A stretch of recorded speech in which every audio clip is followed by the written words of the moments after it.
father used to tell a story. You take two Irishmen, a Catholic and a Protestant. If you put them in Belfast, they'll throw Molotov cocktails at each other's house. If you put them in Queens, they'll have a barbecue together. They'll be friends.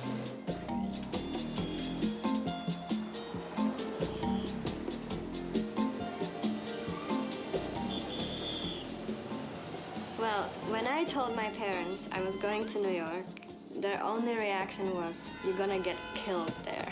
Shut up!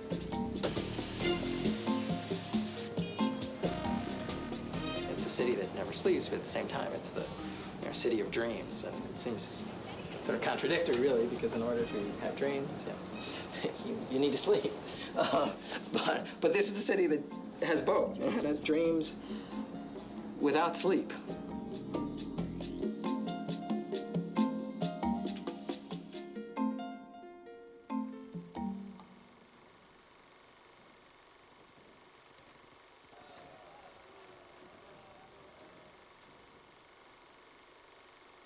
When I used to live in Beirut, when I see a plane, like the Pan American, used to fly above my house, I used to dream to be on that plane.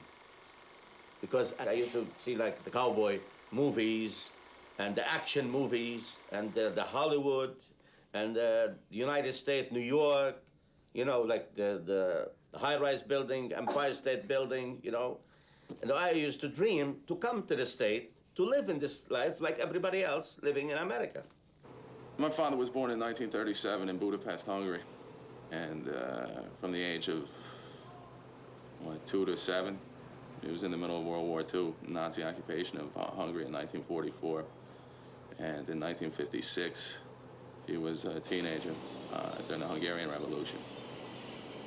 And he, along with 200,000 other people in December of '56, left the country on foot after the Russians invaded Budapest. And he came to this country as a refugee. And he was pretty much left on his own. But the way he explained it to me is that once he decided I'm coming to America, he became an American that day and decided to adopt American culture as his culture.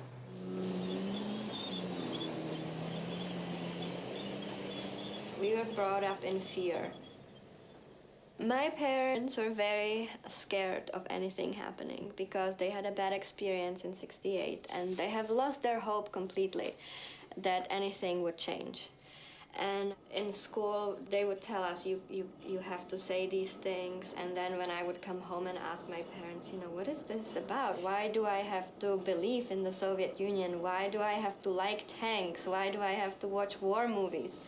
They would say, oh, just do whatever the teacher tells you. Don't ever ask them anything. Every single opinion that we had was stupid. My parents would tell me, you're stupid, and if you wait long enough to get married, you're gonna be ugly too. And my dad would say, you have no breasts, so how do you expect to get married? It was bringing up in fear because you didn't know why you were doing certain things, and you were afraid to ask why because you could get into trouble. So it was like this slow brainwashing. When we come to New York in 1969, in my mind, since I stepped in this land, I knew I come here to live. Not just to come and pick up some few dollars and go back to Lebanon. Just stay here and live here and to educate my children and to live in peace and to work, produce, feed my children and support them. I come to the state here not because of the money, just for living. Better life. This is a very forgiving place. You can make a mistake when you're 18 with your life or 22 with your life. And there's always a way to get back, to where you want to be. What happened was I was not doing well in school. And in this country, college can't cost a lot of money. And my parents said to me one day, listen, we're not going to pay for you to go to college. You're an idiot. Okay? I said, guess what? I'll go into the Army. All right. Well, I ended up going into the Marines. Parris Island, South Carolina, July 22nd, 1986. And you get off the bus, and these big guys, drill instructors, are screaming at you, get off the bus, get off the bus. And you're with like 80, 100 guys you don't even know. And guys are crying, guys are shaking, guys want to go home, but there's no way home. You know, you don't even know where you are. You can't get out of there. I remember once I was sick, really sick. So they put me in a hospital for like 3 weeks. They didn't know what was going on with me, so they just locked me up. They would give me some medicine to like decrease my fever. And every day in the morning, the nurse would come and she said, okay, it's time for your blood. Like, you know, what's my disease? Why am I here? It's like, I have no time to answer this. So she would stick the needle in my vein and ask me to hold the glass for the blood to drip in there because she had no time. So I would be laying there with with the thing dripping, you know, my blood's dripping into the thing, and I'm thinking, oh my God, this is so horrendous. This is like so bad. I'm gonna have to become a doctor and change this. So we bought New York Times. So I'm looking for a job. I said, this is my job. How to call? I don't know how to call. I don't know how to ride the subways. I don't know nothing. New in the country. The first day. Okay, let's call them. And we have an interview on the same day. First he asked me, you have New York experience? I said, what's a New York experience? I'm an experience. What's a New York experience? He said, oh, you have to read the blueprint. Of course I could read the blueprint. He get me a blueprint, and I read it. The ductwork and all this, piping, whatever, air conditioning, what size and all these things. But then you know. But he told me, show me your hand. I showed him my hand. He looked at my hand. He said, no, this is a dentist hand, not a mechanic hand. I said, listen to me. When I finish my job, I always keep myself clean. That's the way I work. That's why I got the job. Then I moved to my own business from those days, 1972, 73. I went to my own business, and till now. Thank God, thanks to America. That's the way. Why do people come to America? America is a dream. This country is based on the individual. And you're raised to think of yourself as an individual and to do whatever you want, think whatever you want, say whatever you want, whenever you want. And what they have to do to make you function as a unit and to follow orders is to strip you down from that mentality and then build you back up as a member of a unit, which they do effectively by humiliating you to the point where you don't feel like you're worth anything, and then build your esteem back up, but not as a civilian, as a Marine, because at the end of the day, they need you to do things that are counterintuitive to human nature. That's like run toward gunfire, not away from it. And the only way to do that is to change your mentality. I was an average guy, average kid, less below average kid, but anything is possible in this country. They took me, they trained me, I became a Marine. That was my dream. When I joined up, I really never anticipated ever having to go into combat. And then one day, you wake up and you're 10,000 miles away from where you should be. When John Lennon died on the 8th of December 1980, that was like a big day for us. We would go to this wall that was made in his honor and just put flowers there. And that was a very political thing to do. And my parents forbid me to go there because they said, oh, they have cameras, they, you know, like shooting whoever's going there, you're gonna go to jail. But I went every single time. And one time, actually, the police came, they rounded up everybody with dogs, put us in this van and brought us to the police station. The officer sat on one side, I sat on the other side, and the light was shining in my face, and he was asking me all these questions, you know. Tell me all the names of the people that you know went to this gathering. Tell me what organizations you're in contact with, what kind of music you're listening to, what kind of contacts do you have outside of the country? Questions like this. And I mean, I was only 17. I wasn't that politically involved, so I couldn't really tell them anything. So I just kept saying, I don't know anything. Please let me go, I don't know anything. So then they finally called my dad, and my dad came and said, you know, I'm a communist, and how dare you do this? You know, she's a good daughter, she's a good citizen. So they let me go, but the minute we got outside, he is like, "What the hell do you think you're doing? I told you this and that." So I was grounded again after that.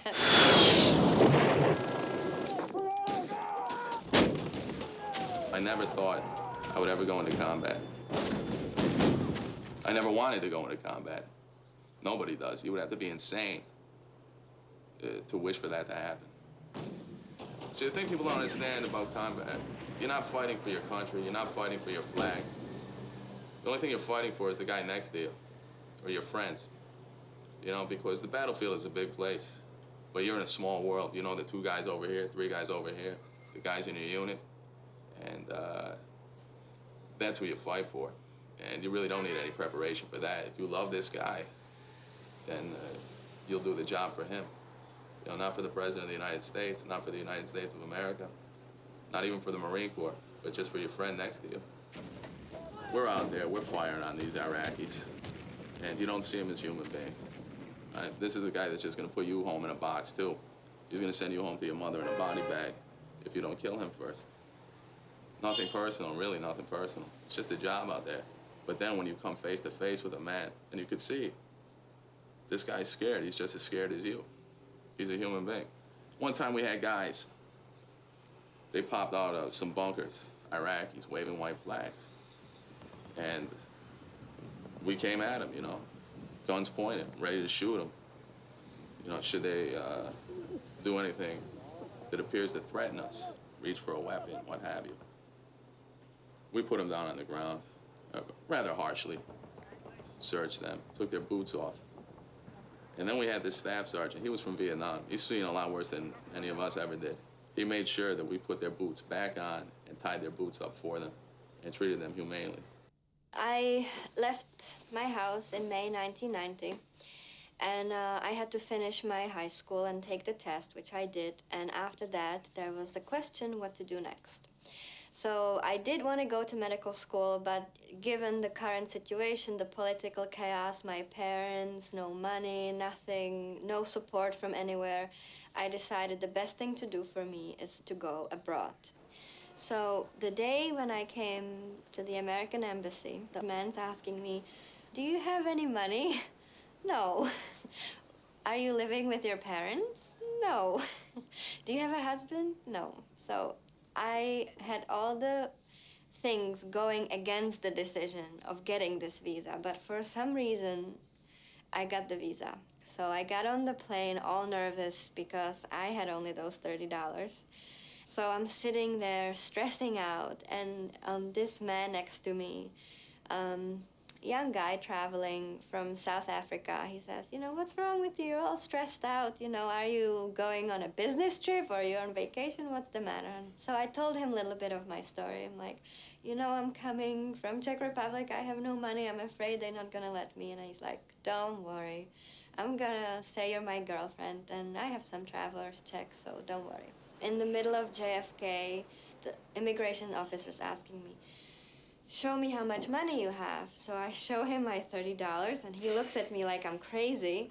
And he's like, "What are you gonna do? This is not even enough for a taxi to come to Manhattan." And he's like, "Oh, my boyfriend over there, you know, he's got the rest of it." So he came over and showed him the checks, and off we went.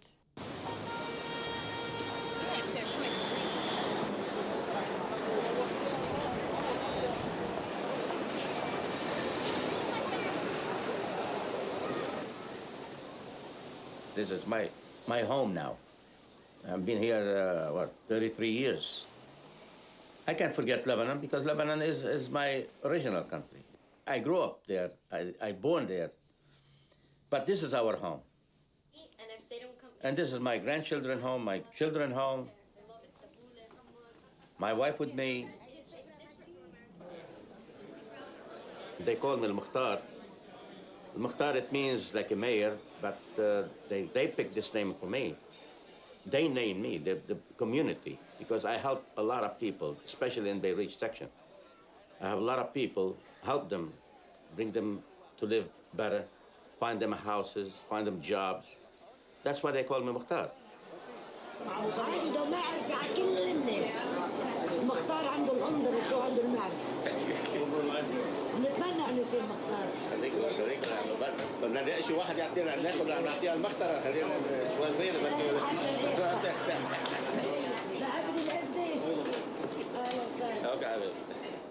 When I came here, and I was, of course, very shocked by every single thing, even the most simple thing, all these different people on the street, and everything was very new. It was exciting on one side, but it was a little bit depressing, like all this concrete, and, you know, it felt very cold, and, you know, I didn't know anybody, so it was very anonymous. I was walking on the streets, and I was thinking, you know, I could be dead and nobody would know.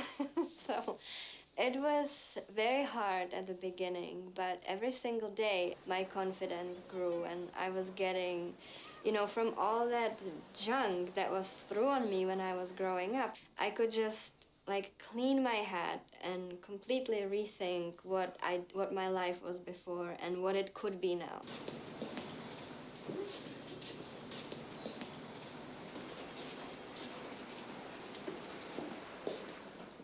We do live very comfortably in the United States, no doubt.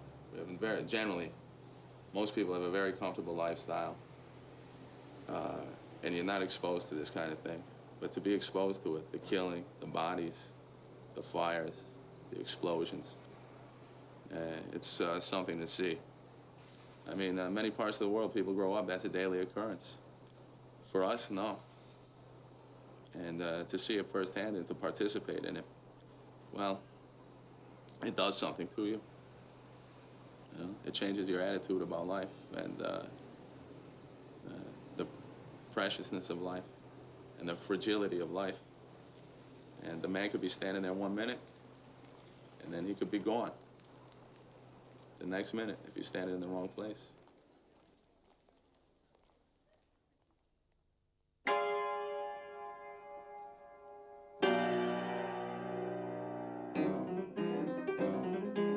I think there's something about the fire department as a calling. I mean, I didn't grow up wanting to be a fireman. I grew up wanting to be a musician. That was my thing. I'm a musician. But I like to help people. And and to do this job and to get involved in a job that's kind of a calling, I think really appeals to me. And the fact that now I can use my music in that job, it's like it's a perfect world. It's everything that I ever could have dreamed for.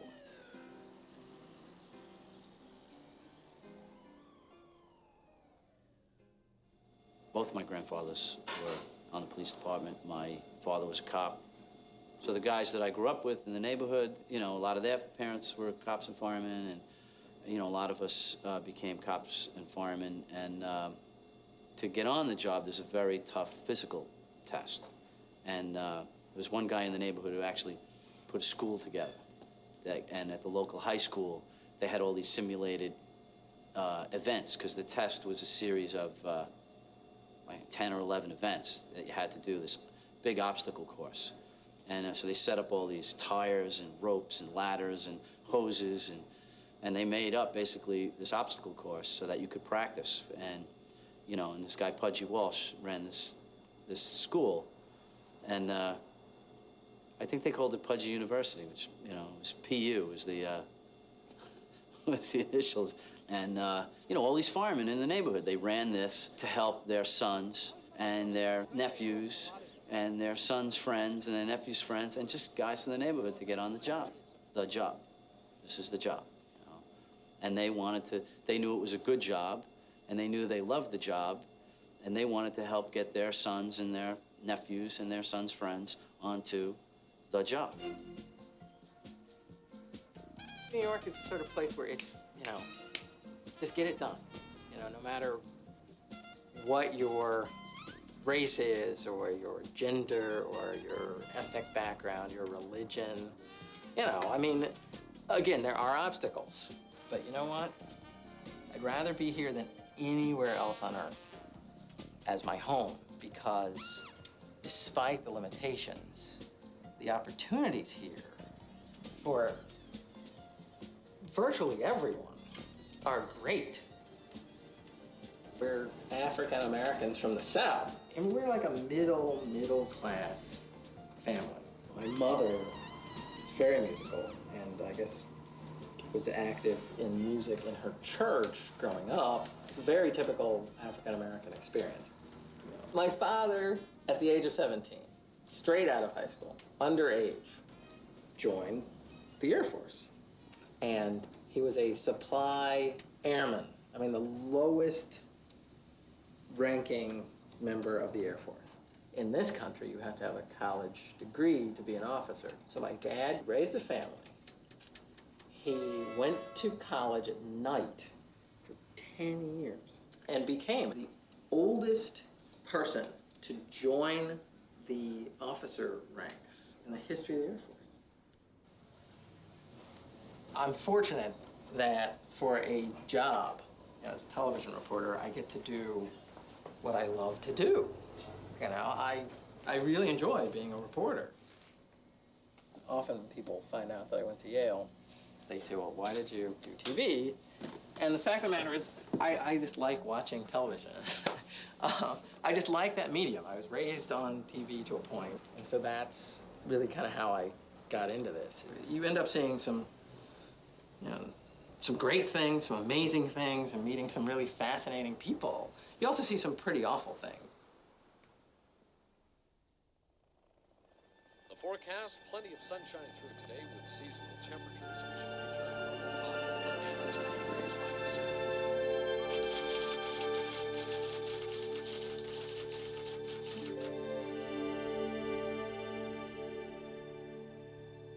As I'm coming out of the subway on Rector Street, which is about 1,000 feet from the World Trade Center, I'm thinking about the football game. And I'm thinking, geez, it's a nice day out, too. Beautiful morning. I was thinking about how good I looked in my suit.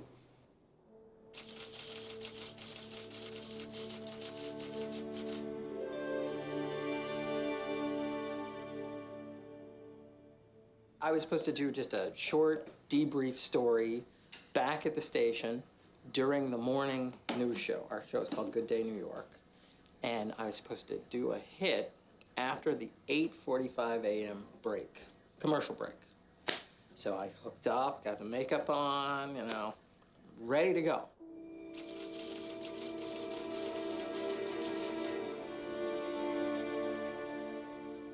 I was getting off, right? I had worked the night before, 9 o'clock, I was done. I came out of the subway, and all these people were looking up the street at something. And it's a natural curiosity. If you see 10 guys looking at something, you're going to be the 11th guy to look at it. We were 20 seconds into this commercial break, and they just killed the commercial and went to this live picture.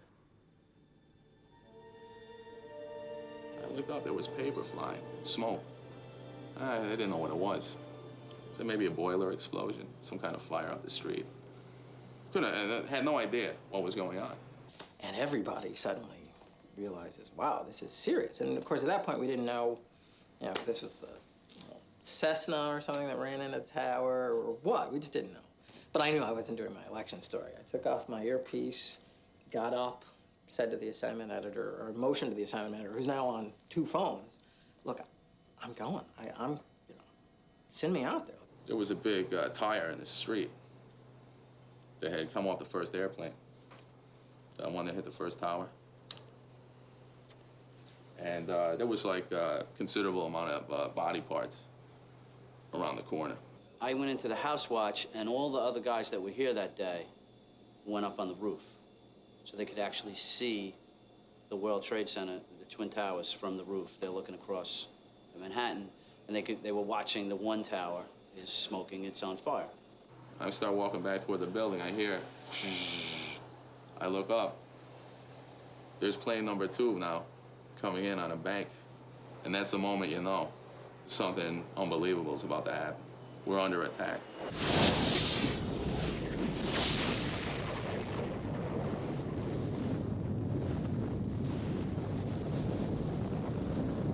I remember just like a concussion.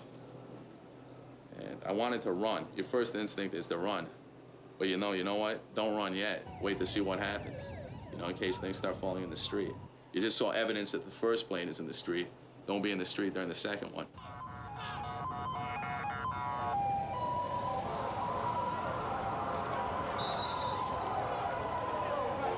We got down to Lower Manhattan probably maybe 4 minutes after the second plane hit. We're about a block and a half north of the World Trade Center complex. And, you know, there's parts of buildings that are just on the ground. He just waved us right through, and we went right over the bridge, and we got into Manhattan. I would say we were on the scene by about 20 after 9. I mean, it was obvious that this was horrific. But you know, when you see two huge monolithic buildings burning, they look like monoliths burning, frankly. When I saw the first guy I saw was wearing a gray suit. I mean, we were that close. You know, I'll never forget this sight. And suddenly, you know, there's this human element to it. Did I see people jumping? I didn't look because given my previous experience, you know what not to look at. You know, hey, this is war. This is not an accident.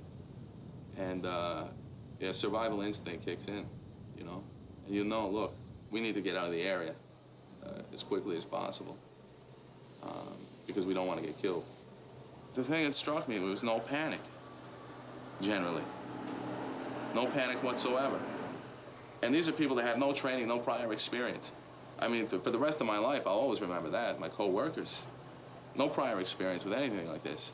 And their behavior that morning was so dignified, so in control. A total absence of panic. That it was really unbelievable to me. You figure people would be running all over the place, running into each other and knocking each other over to run away. No, that did not happen. People conducted themselves like, for lack of a better word, like Marines. It was like a war zone already. There was debris all over the place, and you know, body parts, you know, just from the planes hitting. Pieces of twisted metal, cars are on fire. There's dust and papers flying, and you know, just it was kind of surreal. It really was. It was surreal. You know, you can't imagine what it was like.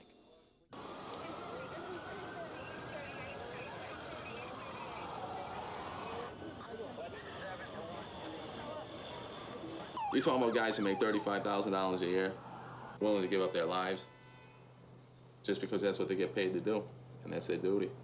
Everybody knew a lot of guys are going to get killed here, but they ran up into that building. You just go and do what you have to do. You know what I mean? You're with your guys.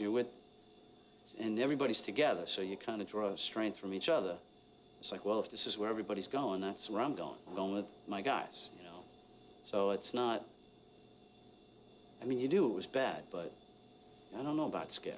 You don't think about being scared, you know? They don't care who's in the building or who they're coming after. Could be black, white, Chinese, Muslim, Jewish. All they know is somebody's in danger. Let's go get them.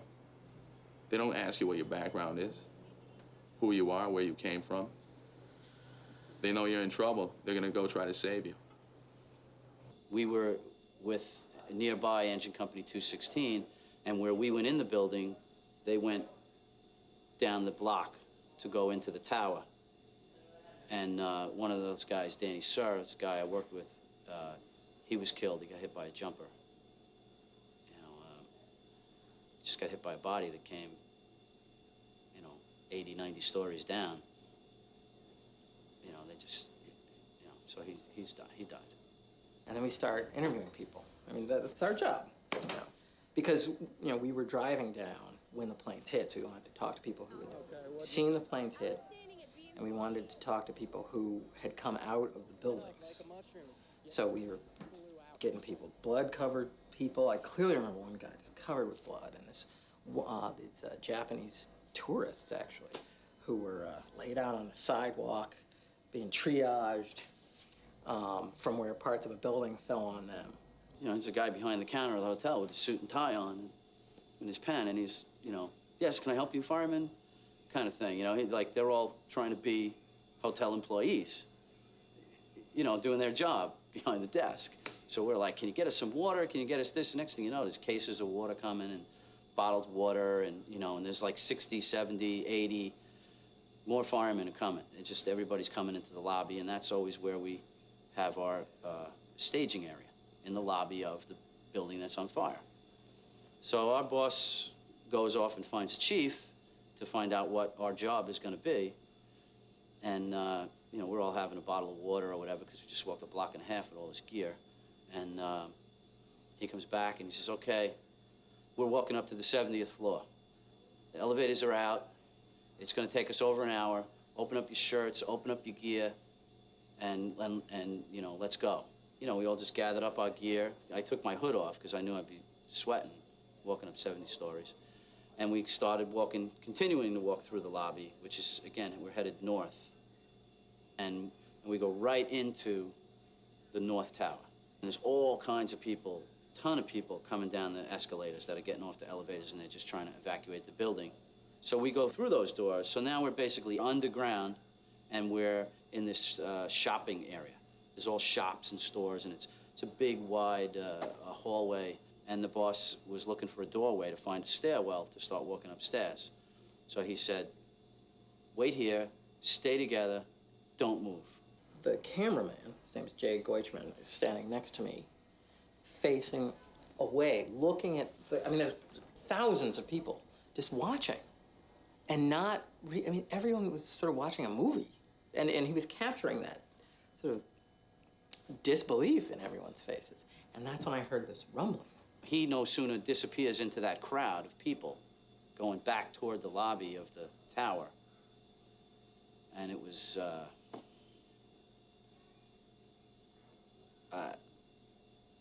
like, it was the end of the world.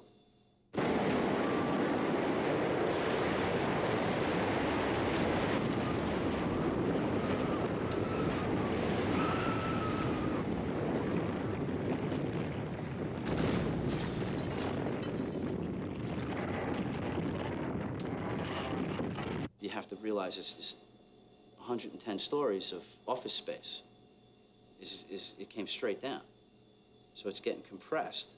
And as it's pressing down, all the air from all that office space is coming out the bottom.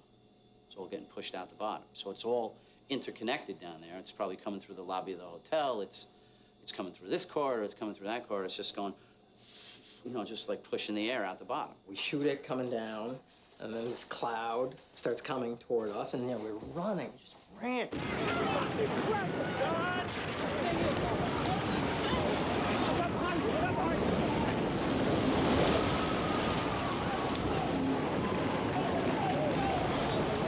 I don't know what I was running from or where I thought I was running to, but I was running. And sure enough, you know, as soon as the people in front of me fell, I fell. And as I think back, I think it was the wind. It was so strong that it just kind of picked me up and laid me down.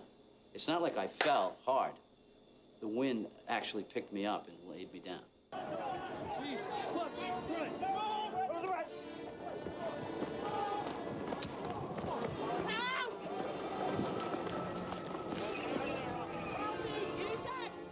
The lights go out. The building's shaking. All these storefronts had glass windows from the floor to the ceiling, pretty much. All the windows are breaking. Ceiling tiles are coming down. And the lights are out. So you're in complete darkness. And it's just noise and rumbling and wind and noise and glass breaking. And it was like the end of the world. And the wind is blowing 50 miles an hour. And you're like, you know, what the heck is happening? We just started to call out, me and the guys. We started to call out to each other, 212, 212.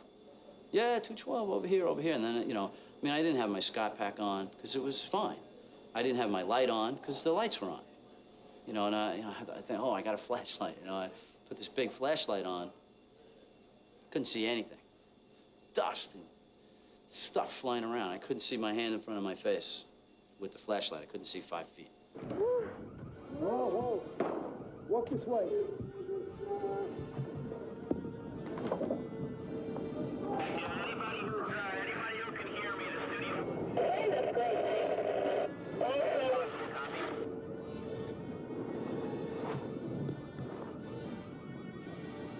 We gathered ourselves together and we told everybody to just grab on to the person next to you, and we started walking like a group. You know, I had like 4 people holding on to me, you know, and there were people holding on to them, because there had to be, I don't know. It could have been 100 people, it could have been 50 people, it could have been 150 people, 200 people. It was just whoever was there. When we said, let's go, everybody grab onto somebody and let's get out of here, everybody just did that. So, you know, there's people holding on to people, holding on to people. We're just moving like this big group. I know what they mean when they say the light at the end of the tunnel, because here we are in pitch black, and all of a sudden you could see the light.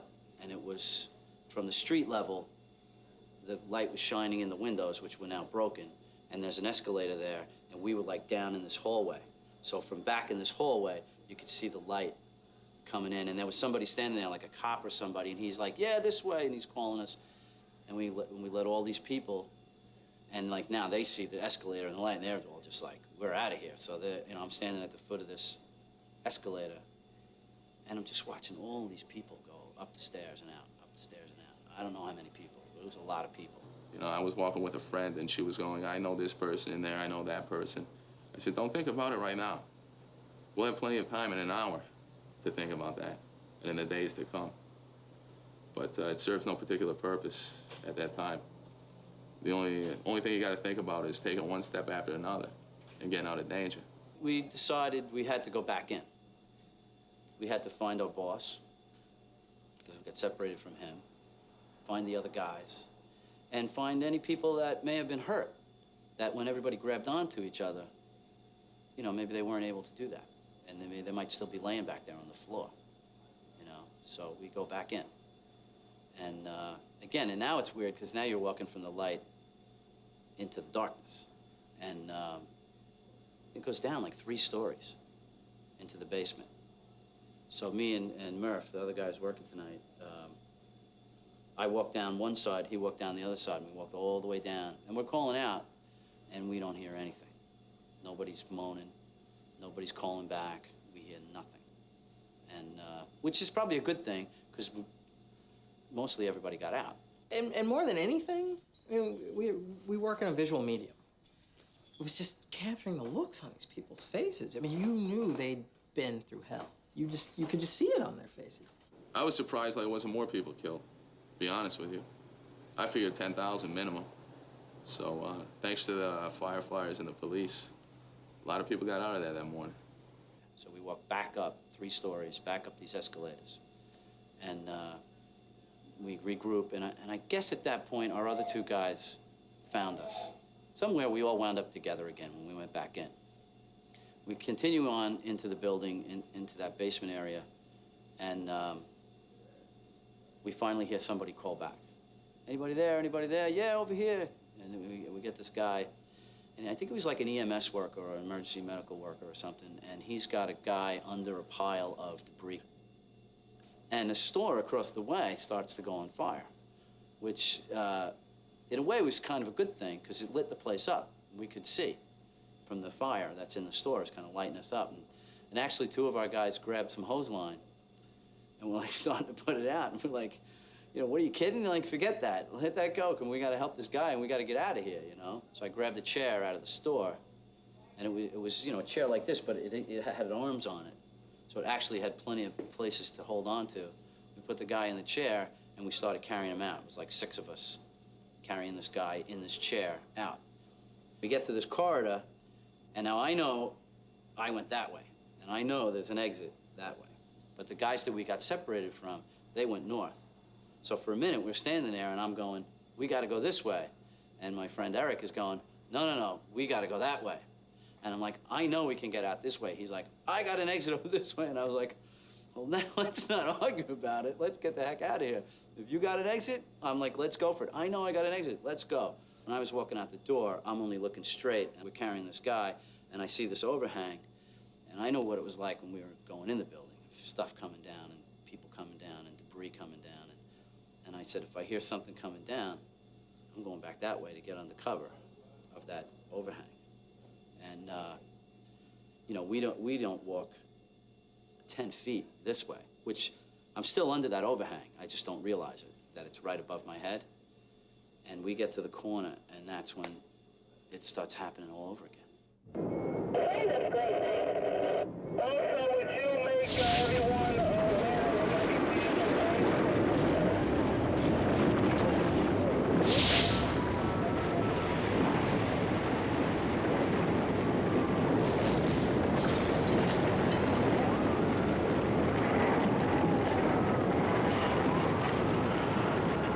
I knew that whatever it was happening again. And I'm just like, you know, I'm having a bad day, you know, not again, you know. You know, we go running back towards the building, because I'm just thinking, got to get under that overhang. It feels like an earthquake. I'm thinking, like, get in the doorway of the earthquake. Don't ask me why that entered my mind, but it did. Get in the doorway. Now I'm trying to get in the doorway, and here comes the wind again. Now it's all a smaller opening, and it's that much closer than the other tower that came down. And this wind is getting compressed, and now I'm trying to get in the door. I like got halfway in the door, and I couldn't walk. It's just pushing me back. And I got pushed around that's right in the inside corner of this building, and the wind is coming out the door. It's like a jet engine. It was just like, right, just flying out the door. I mean, I'm holding onto my hat, and I can kind of remember, like, looking toward the doorway in the wind, and it's just going straight. Everything, no matter what it was. I mean, there were chunks of stuff coming out that door. Whatever it was, it just went straight, because that's how strong the wind was. It was just, I mean, it was like a jet engine. And what did it take? 90 seconds? I don't know. You know, you have to check the time frame. Maybe it took 90 seconds for this 110-story building to come down on your head. Here comes another cloud. We're running. It was just, I mean, it was horrific. It was simply horrific. And then from that point on, we were committed. And we knew that this was, we were going to be there. And now it's black. I can't see. You can't see anything. And now the dust is like, it's not dust. It's like mud. It's just so thick. You can't even breathe. I couldn't even breathe, and I can't see, and I can't breathe. And I'm laying there, and I'm like, well, am I buried? I had no idea where I was, because it was just pitch black. Which way to go? Just stay put. Stay put.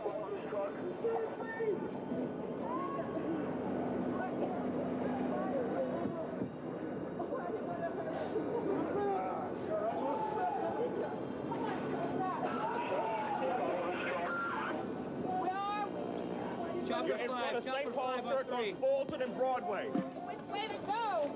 Stay right where you are. Stay where you are, man. Stay where you are. Chopper 5 on 3. Stay where you are. Chopper 5. Oh my God. You can get through to the truck. Through to the station. Everyone is like covered in thousands of people down right now. Stay low. Everybody stay low.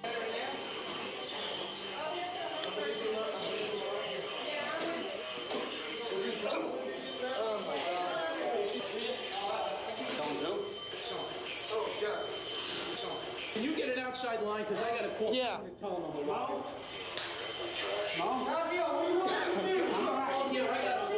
Just talk to her. Don't try to listen.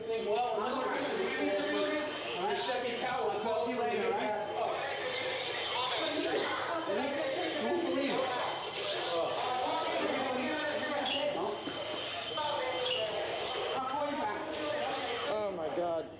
And you know, little by little, it starts to settle, and now it's gray, and the sun's starting to come through. But it was like, you know, when it snows, everything gets really quiet because the snow absorbs all the sound. So the cars are quiet, the buses are quiet, everything's quiet, like a snowy day. That's what it was like.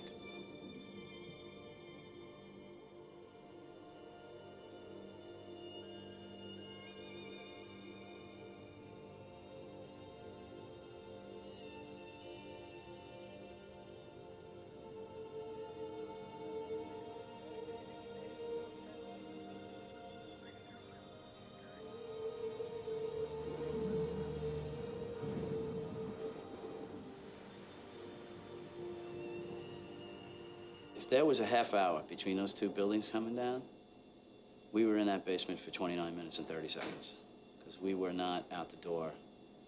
We were like hardly out the door, and that building came down. And I know that those basements got wiped out in that building. So, you know, who knows why? There's a lot of stories about two guys standing together. One guy went left, one guy went right. One guy's still here, and the other guy's not. People start coming out of what was there, and they're just all covered. And that's what we started doing, is talking to people who just escaped with their lives. I had one patient in the intensive care unit, and I went to see her at 9 o'clock. And I'm looking through her chart, I'm looking at her, how she's doing. And I just, by the corner of my eye, I catch the TV, because the intensive care unit, all the patients have TVs. And I see, the blasting and fire, and I'm thinking, what kind of stupid movie is this, that they have on this TV? And just as soon as that thought crosses my mind, the hospital went on special alert. Everybody's watching, and some people are crying, and the phones are ringing, and just this huge chaos. Everybody's running back and forth. At about 2 o'clock in the afternoon, I decided to just leave the hospital and go downtown, because there must be more work down there. At about 4 o'clock in the afternoon, I have reached the site, and everything is just like another planet. I can't even describe what it was like. Ruins of metal, broken metal, and just rubble and cement and papers everywhere flying, and shoes, and still ashes in the air. And I was very disoriented, because a lot of the buildings around were like covered with ashes, and you couldn't really see where you were. And I asked one of the firemen standing by, where were the Twin Towers? And he told me, you're standing on top of them. We were just looking for something to do. There was a whole team of surgeons ready in like a sterile area in one of the buildings. And they were just waiting, and nothing was happening. All we could do was carry around a little bag of saline with tubing to flush the firemen and the rescue workers' eyes.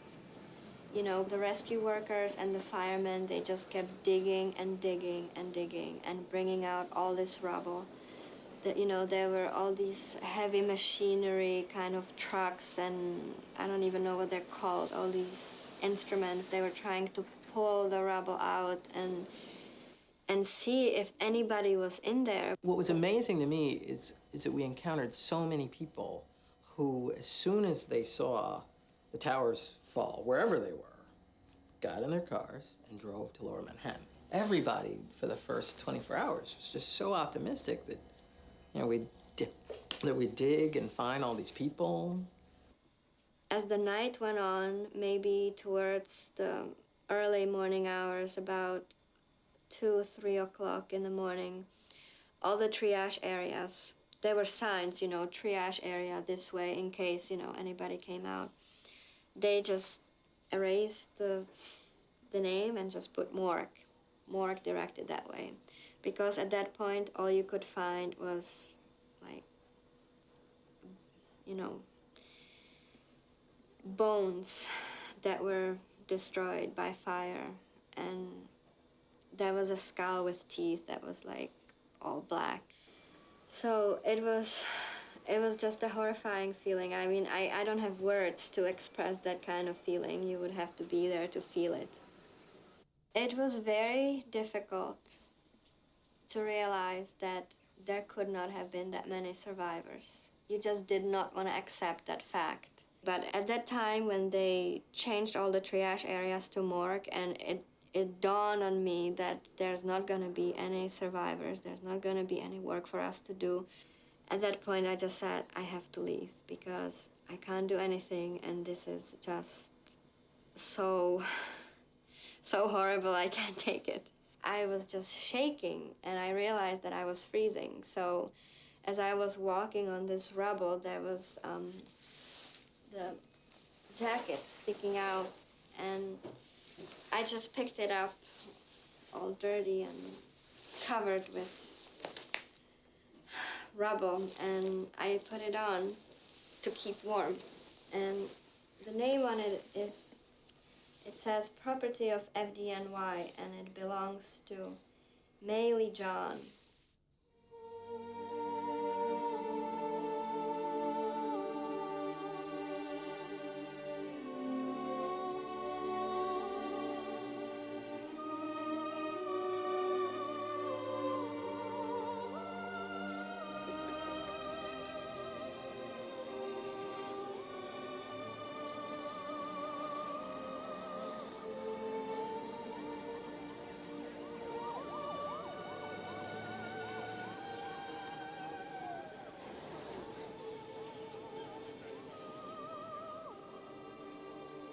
When we saw that thing on TV, it was very terrible things.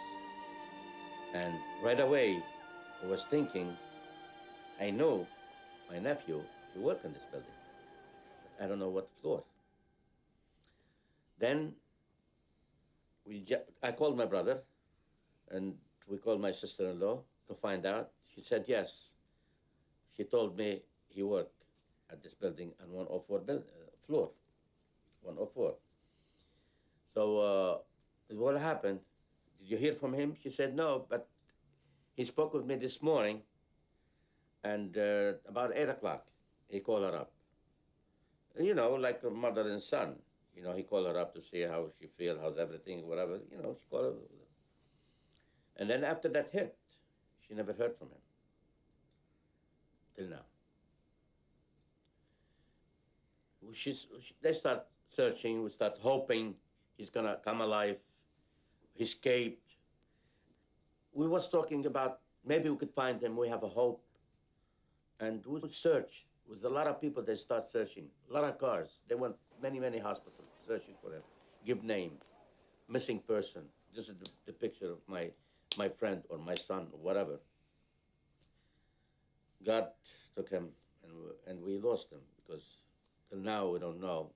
We still call him as a missing person. We don't have anything. We don't have any bodies. We don't have any peace from him.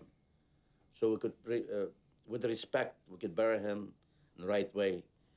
We don't have nothing. And we would still, my sister-in-law, she still have that hope till now. She doesn't want to believe her son died. This boy, he's used to be like a model. He's very handsome. He's 25 years old. Jude was a wonderful, wonderful guy. Very good looking, very handsome. Very good, full of life. Everybody loved him.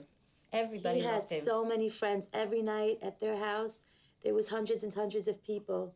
He was very, very much loved, you know, and it's just...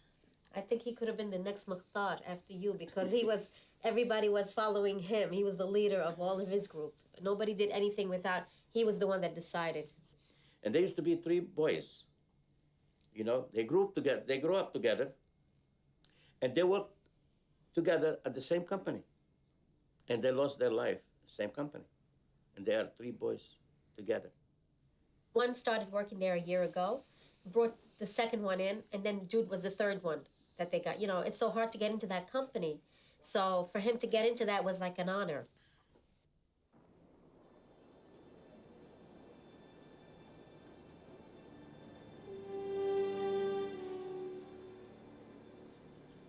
I was on a subway platform on the morning of September 12th. I just got a copy of the Daily News. First newspaper I had looked at, and I started reading it. And I was sitting on a bench on the subway platform. And look, I'm a big, tough guy, right? And I just started crying. And there was this woman next to me, a big lesbian, you know? Big, tough girl. And she put her arms around me and told me, hey, it's gonna be all right. And that's what this attack did. I would never, this woman had no reason to talk to me, but was so kind to me in that moment. Somebody from a totally different background than mine. And yeah, we cried quite a bit, everybody. Anybody that didn't really should have themselves checked out by a psychiatrist. James Ford, we've been speaking with him all morning, who is downtown. Just an eerie sight, James. You have been there most of yesterday. You are back there this morning, and you just continue to update us. So please just continue to do what you've been doing extremely well. Well, thank you, Lynn. And well, the update right now is some folks are taking these off I suppose it is understandable. Here's why. Take a look here in the foreground. What's happened is the Department of Sanitation has come through here, and they've wet down this street and some of the other streets nearby. I ended up working 31 hours straight, and that whole week was that way. I mean, maybe part of what prevented me from having the nightmares was knowing that I was working, you know, and maybe I even willingly, I tend to throw myself into my work generally, but certainly I'm willing to admit that perhaps part of why I worked so much was that I wouldn't have to deal with this on that raw emotional level, and I could always just report.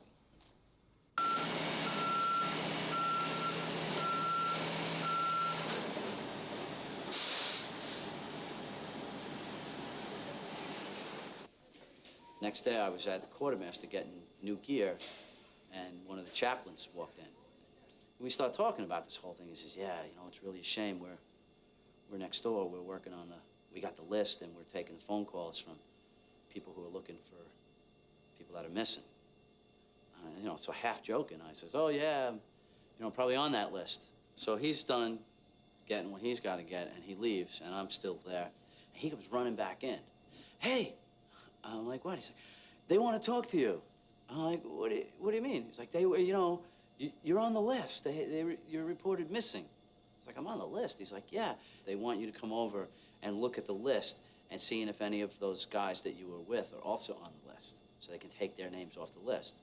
As a matter of fact, the guy I'm doing the service with tomorrow, I guess he wasn't in on this initial conversation when the chaplain went back, and I come walking in this room, and he was like, Danny, holy smokes. And he just was like, I was like, Owen, you know, take it easy, man, I'm okay. And he just hugged me, and he was like, hi, you know, it's great to see you, and I can't believe this, you're on the list. And I'm like, yeah, I know, that's why I'm here. I want to take my name off the list, you know. He was pretty happy to see me, I'll tell you that. And I bet he wished he could see every one of those guys that were on that list.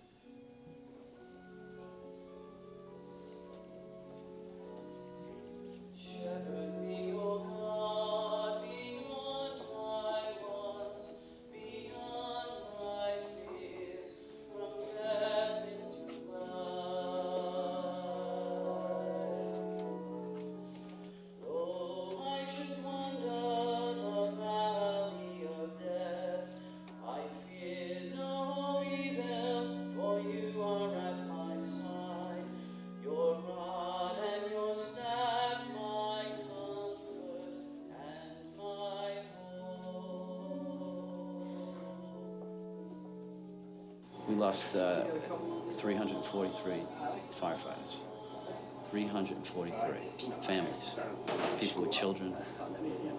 Probably all 343 of them had families, and there's a lot of children out there, and wives and widows. It's just enormous. It's tremendous, a tremendous loss. The goal of this attack was to rip this country apart. I think that's what they were thinking when they did this, that this city will be brought to its knees, this country will be brought to its knees. It will cower after the attack. It will submit. And any American could tell you the opposite was bound to happen. Prior to September 11th, you would never see an American flag hanging in any neighborhood, basically. Maybe one or two every once in a while. On September 12th, that's all you saw, American flags. Now, we're not an openly patriotic people, I don't think, at least not in this area. But everybody became a born-again patriot on September 12th. My brother, I can't talk to him like, I can't even mention him. I talk to him like person to person. I can't mention his son. I can't tell him nothing about his son. Every time I talk of his son, my teeth come down. Look, my teeth start coming down. I can't talk with him. He's like my son, too. We have a mass for him 2 weeks ago. And we couldn't even mention anything about him. All the people, thousands of people were there. Thousands at the church. We have a beautiful mass for him, but the people, they don't know what to say. They used to say, Allah yarhamu, right? God bless his soul, or something in English. or Allah yarhamu in Arabic way, or something like that. But we couldn't say it. Nobody could say it. Because nobody could say nothing. What are they going to say? He's missing. We didn't see his body. We didn't see anything from him. Only his pictures we have, that's all. We depend on his picture. That's our hope.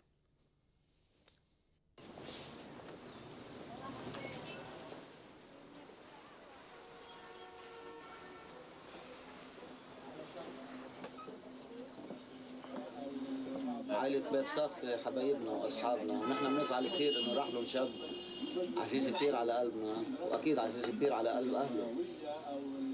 هيدي كثير أثرت فينا وأثرت بكل شخص كمان راح بهالبلد، يعني بهالقصة اللي صارت، نحن زعلانين كثير عليه.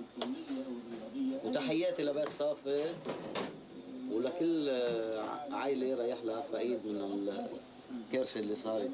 They blame everybody, all the Arabs. They're responsible for that attack. Not all the Muslims are responsible for this. And you can't blame all the Arab people too.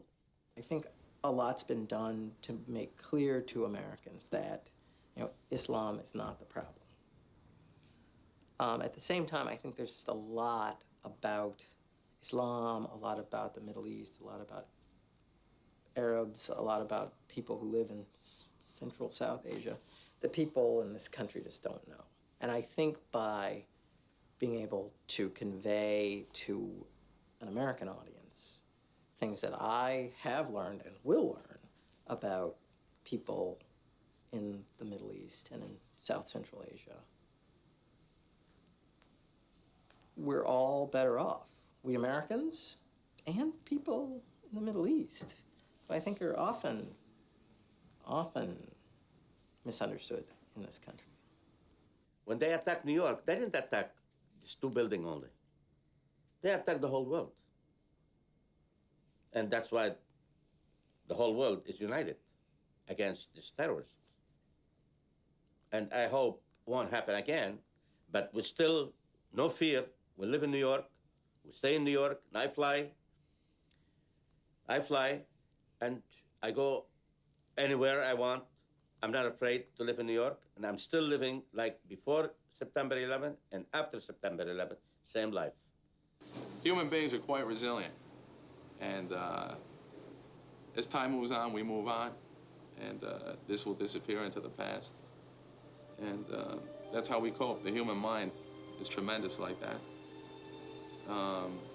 You deal with it. You deal with it. Once I see the passport, I will say, wow, I am American now. This is my home officially. I don't have to hide away. I can be proud.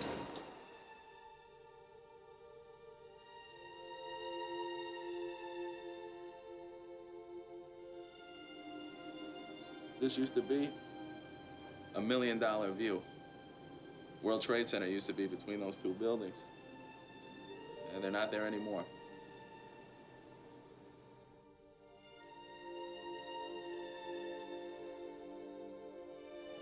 What I realized was that I had been doing that week something that I wanted to do for a very long time, which was to be an eyewitness to history, to observe events and relate them to other people who weren't there.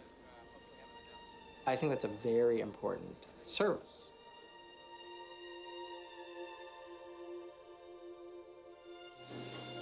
Even in spite of what happened, just a short while ago, you don't come in here thinking something's going to happen tonight.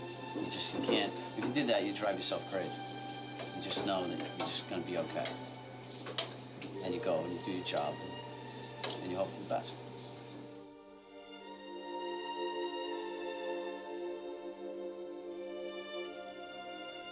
I think we still have the dream. Still have the American dream. We can't forget September 11, but we have to keep on living. And we still have the dream to live in peace.